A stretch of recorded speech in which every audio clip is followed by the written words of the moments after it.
imaginez cela. Un ancien président au passé particulièrement mouvementé rencontre un jeune leader révolutionnaire qui vient tout juste de chasser l'Occident de son pays. Cette rencontre n'avait rien d'une simple opération de communication politique. La rencontre entre l'ancien président sud-africain Jacob Zuma et le capitaine Ibrahim Traoré, président du Burkina Faso, pourrait bien marquer le véritable point de départ d'une nouvelle alliance anti-occidentale puissante en Afrique. Ce qui s'est passé à Ouagadougou pourrait avoir des répercussions sur tout le continent. C'est une poignée de main entre deux générations très différentes, la vieille garde de la libération et le nouveau visage de la résistance. La grande question est la suivante, que signifie réellement cette alliance ? Est-ce l'aube d'une indépendance authentique pour l'Afrique ou simplement du théâtre politique sur la scène mondiale ? Décortiquons ce qui se passe, car cette histoire pourrait redéfinir le rapport de force sur le continent. Début novembre 2025, l'ancien président sud-africain Jacob Zuma a atterri à Ouagadougou, la capitale burkinabé. Alors que certaines informations laissaient d'abord planer le doute sur la tenue de cette rencontre, elle a bel et bien eu lieu et les images étaient fortes. Zuma a été accueilli par une importante délégation, la visite étant présentée comme un retour symbolique aux sources, dans l'esprit du panafricanisme et du renforcement des liens avec la diaspora africaine. Le moment fort fut la rencontre avec le président Ibrahim Traoré au palais de Kosiam le 3 novembre. Les déclarations officielles ont insisté sur la nécessité d'achever la libération réelle du continent, débarrassé des pressions économiques et politiques extérieures. Mais il ne s'agissait pas que de paroles.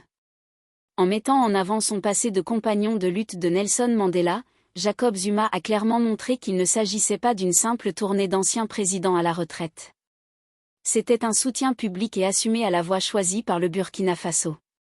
Il a déclaré être venu voir un pays qui a fait quelque chose d'exceptionnel pour libérer les Africains.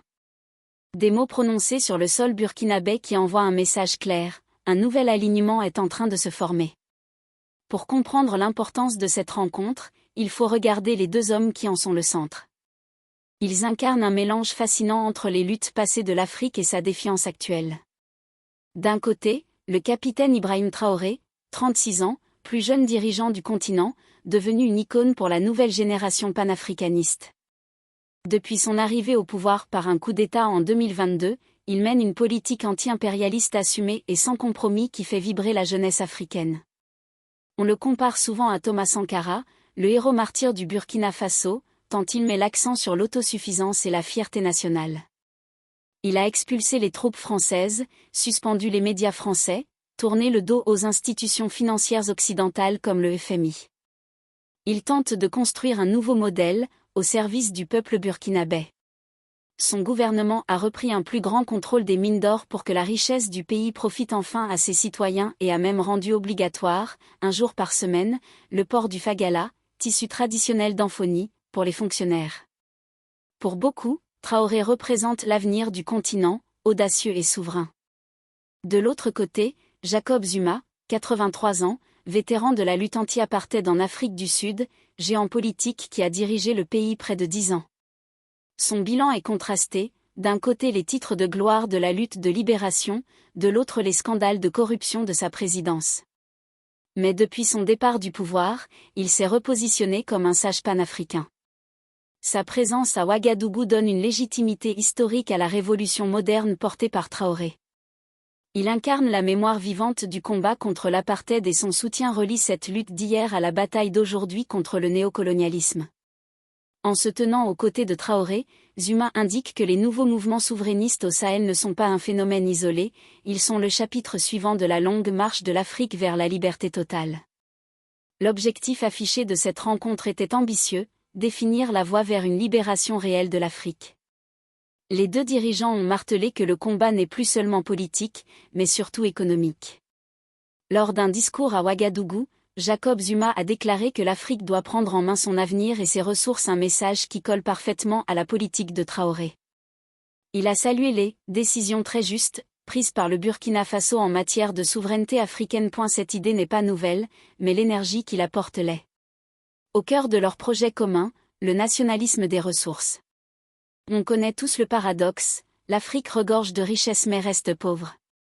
Une immense richesse minière qui sort du continent sans presque rien laisser derrière elle. Le gouvernement de Traoré veut inverser la tendance en créant une société minière d'État et en construisant la première raffinerie d'or du pays.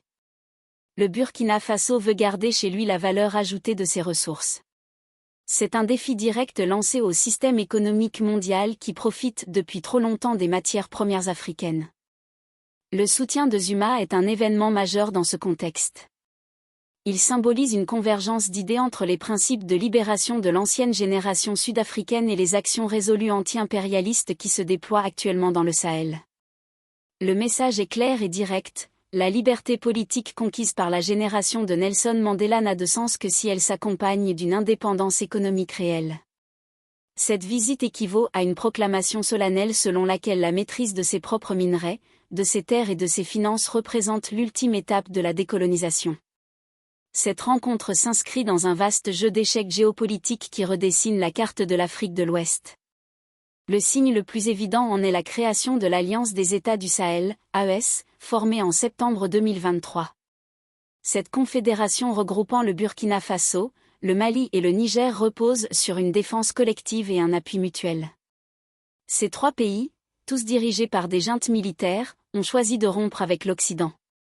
Ils ont expulsé les troupes françaises, dans un bouleversement majeur, annoncé leur retrait du bloc régional CEDEAO vieux de 50 ans en janvier 2025. L'AES ne se limite pas à une alliance militaire. C'est un projet économique et politique ambitieux. Les membres évoquent la mise en place d'une banque d'investissement commune et même d'une monnaie partagée, avec l'objectif de réaliser enfin une indépendance économique et monétaire. Ce virage loin des partenaires occidentaux, en particulier l'ancienne puissance coloniale française, a laissé un vide de pouvoir que d'autres acteurs mondiaux n'hésitent pas à combler. Les nations de l'AES tissent de nouveaux liens avec des pays comme la Russie et la Chine, en quête d'alliances fondées sur un respect mutuel présumé. Le gouvernement de Traoré perçoit cela comme une manœuvre stratégique, un moyen d'acquérir du levier et de tracer un chemin de développement sans les conditions souvent imposées par l'aide occidentale. La venue de Zuma s'intègre parfaitement dans ce tableau. C'est un appui de haut niveau à ce nouveau bloc, émanant d'une figure africaine majeure en dehors du Sahel. Cela laisse entendre que cette quête de souveraineté a un avenir et pourrait contaminer d'autres pays par l'exemple. Voilà pourquoi cette rencontre dépasse le simple geste protocolaire. Elle laisse entrevoir l'émergence d'un axe sceptique envers l'Occident, potentiellement étendu du Sahel jusqu'à l'Afrique australe, capable de transformer radicalement le paysage stratégique du continent. Mais derrière ces discours exaltants sur l'unité panafricaine, il est essentiel de rester lucide et de poser les questions difficiles. Ce nouveau cap est semé d'embûches, et le chemin vers une Afrique véritablement indépendante est jonché d'échecs passés. D'abord, le problème du leadership. Traoré est célébré comme un héros révolutionnaire, mais il dirige une junte militaire qui a pris le pouvoir par la force. L'Afrique porte les cicatrices d'une longue histoire conflictuelle avec les régimes militaires. L'élan révolutionnaire peut vite virer à l'autoritarisme, et les engagements de libération se briser comme du verre. Les inquiétudes sur les libertés politiques et la presse sous son autorité ne sont pas infondées. Un gouvernement militaire peut-il vraiment bâtir l'avenir démocratique stable dont rêve le panafricanisme? Ensuite, il y a Jacob Zuma. Il est indéniablement un vétéran de la lutte anti-apartheid, mais sa présidence a été éclaboussée par des allégations de corruption. Et il traîne encore des ennuis judiciaires dans son pays. Un leader au passé aussi chargé peut-il être un porte-parole crédible pour un mouvement censé incarner l'intégrité et la reconquête des richesses au profit des peuples? Les sceptiques pourraient y voir une quête de visibilité personnelle plutôt qu'une mission idéologique pure. Enfin, il y a la dure réalité du terrain. La promesse numéro 1 de ces nouveaux gouvernements militaires était d'éradiquer les insurrections djihadistes qui déchirent le Sahel. Pourtant, dans certaines zones, la situation sécuritaire semble s'être aggravée. Africasanté.org. En rompant avec les partenaires militaires occidentaux, ces nations se sont-elles exposées davantage? L'indépendance économique est séduisante sur le papier, mais elle exige de la stabilité. Refuser le FMI et effrayer les investisseurs occidentaux est un geste audacieux pour l'affirmation souveraine, mais c'est aussi un pari économique colossal pour des pays déjà aux prises avec d'immenses crises sécuritaires et de développement. Alors, que faut-il en conclure? La rencontre entre Jacob Zuma et Ibrahim Traoré marque un tournant historique. C'est un symbole fort d'un esprit panafricain ravivé, reliant les combats de libération d'hier à la lutte actuelle pour le contrôle économique. On assiste à la naissance d'un bloc au Sahel qui défie ouvertement les anciennes règles et tente d'en écrire de nouvelles. Le rêve est puissant, une Afrique maîtresse de son destin, qui alimente sa propre croissance et parle d'une seule voix. Mais les rêves doivent affronter la réalité pour survivre. Ce chemin est périlleux. Il soulève des interrogations cruciales sur la gouvernance, la sécurité, et la possibilité de se débrancher du système financier mondial sans tout perdre. Ce que nous voyons se dessiner n'est ni une révolution populaire pure et immaculée, ni simplement un énième coup d'État recyclé en rhétorique anti-occidentale.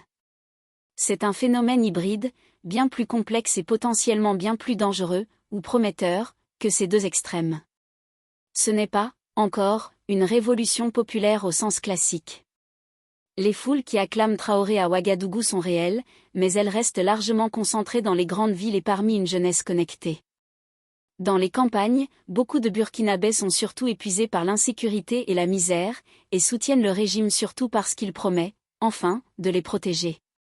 Le pouvoir reste entre les mains d'une junte militaire, pas d'assemblée populaire ou de conseil révolutionnaire. On est donc très loin du modèle sankariste originel que Traoré revendique. Mais ce n'est pas non plus juste un coup d'État comme les autres.